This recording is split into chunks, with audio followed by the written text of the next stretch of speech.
আমি তোমায় সুখী দেখতে চাই মিনু। দেখতে চাই যে অলোক তোমাকে গেঁয়ো ভূত বলে দূরে সরিয়ে দিয়েছিল, সেই অলোকী রূপালীকে সরিয়ে তোমাকে কাছে টেনে নিয়েছে। একটা গ্রামের মেয়েকে সাঁতার শেখাচ্ছেন?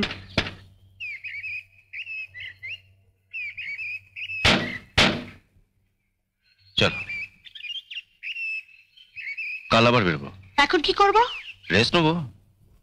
মোহাম্মদ আলীকে আসতে বলেছে, তোমার জন্য যে নতুন পোশাকগুলো বানাতে দিয়েছে ও ট্রায়াল নিতে আসবে। ও,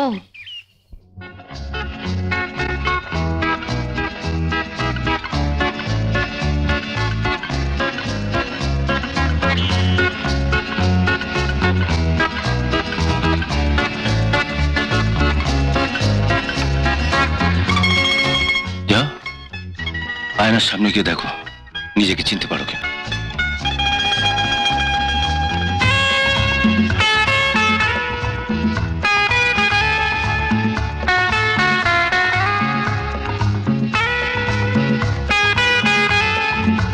লজ্জা পেলে চলবে না মিনু, আমাকে জিততেই হবে। তুমি শুধু আমাকে একটু সাহায্য করো। আমি তোমায় সুখী দেখতে চাই মিনু।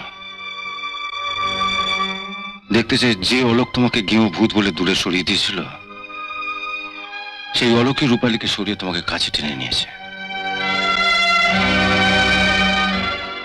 মোহাম্মদ, ম্যাম সাহেবের সুইমিং কস্টিউমটা আনার কথা। স্যার, আপনার চাদরটা ওই ঘরে আছে। হ্যাঁ ঠিক আছে, ম্যাম সাহেব কাল থেকে সুইমিং শুরু করবেন। তুমি ওটা ওকে দিয়ে দাও, আমি বাইরে আছি।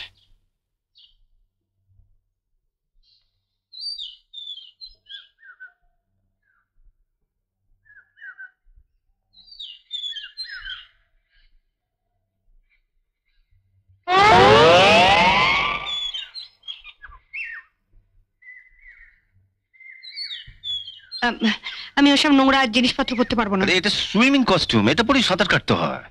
বললাম তো এসব পরবো না, ছি কেন করে। আমি শাড়ি কিংবা এগুলো পরে থাকবো। হ্যাঁ,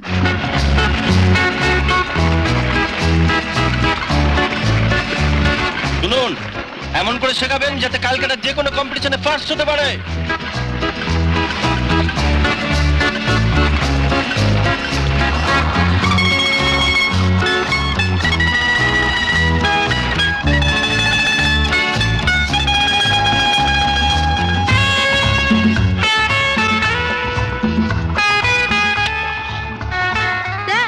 সর্বনাশ হয়ে গেল। কি হয়েছে নাকি? ঠিক খেয়াল করিনি, মিনতি দেবী এগাতে গিয়ে হাত ফসকে বেরিয়ে গেল। আপনারা একটু দেখুন, আপনারা একটু হেল্প করুন প্লিজ প্লিজ। মিনু, মিনু, মিনু, আপনারা যা চান, যত টাকা চান আমি দেবো, ওকে বাঁচাতেই হবে। মিনু, মিনু, মিনু, মিনু, মিনু, মিনু, মিনু।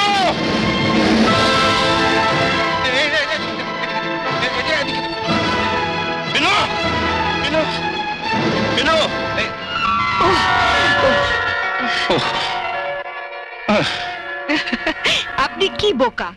একটা গ্রামের মেয়েকে সাঁতার শেখাচ্ছেন? গ্রামে নয় পুল নেই, কিন্তু পুকুর তো আছে। আমি এইটুকু বয়স থেকে সাঁতার কাটছি।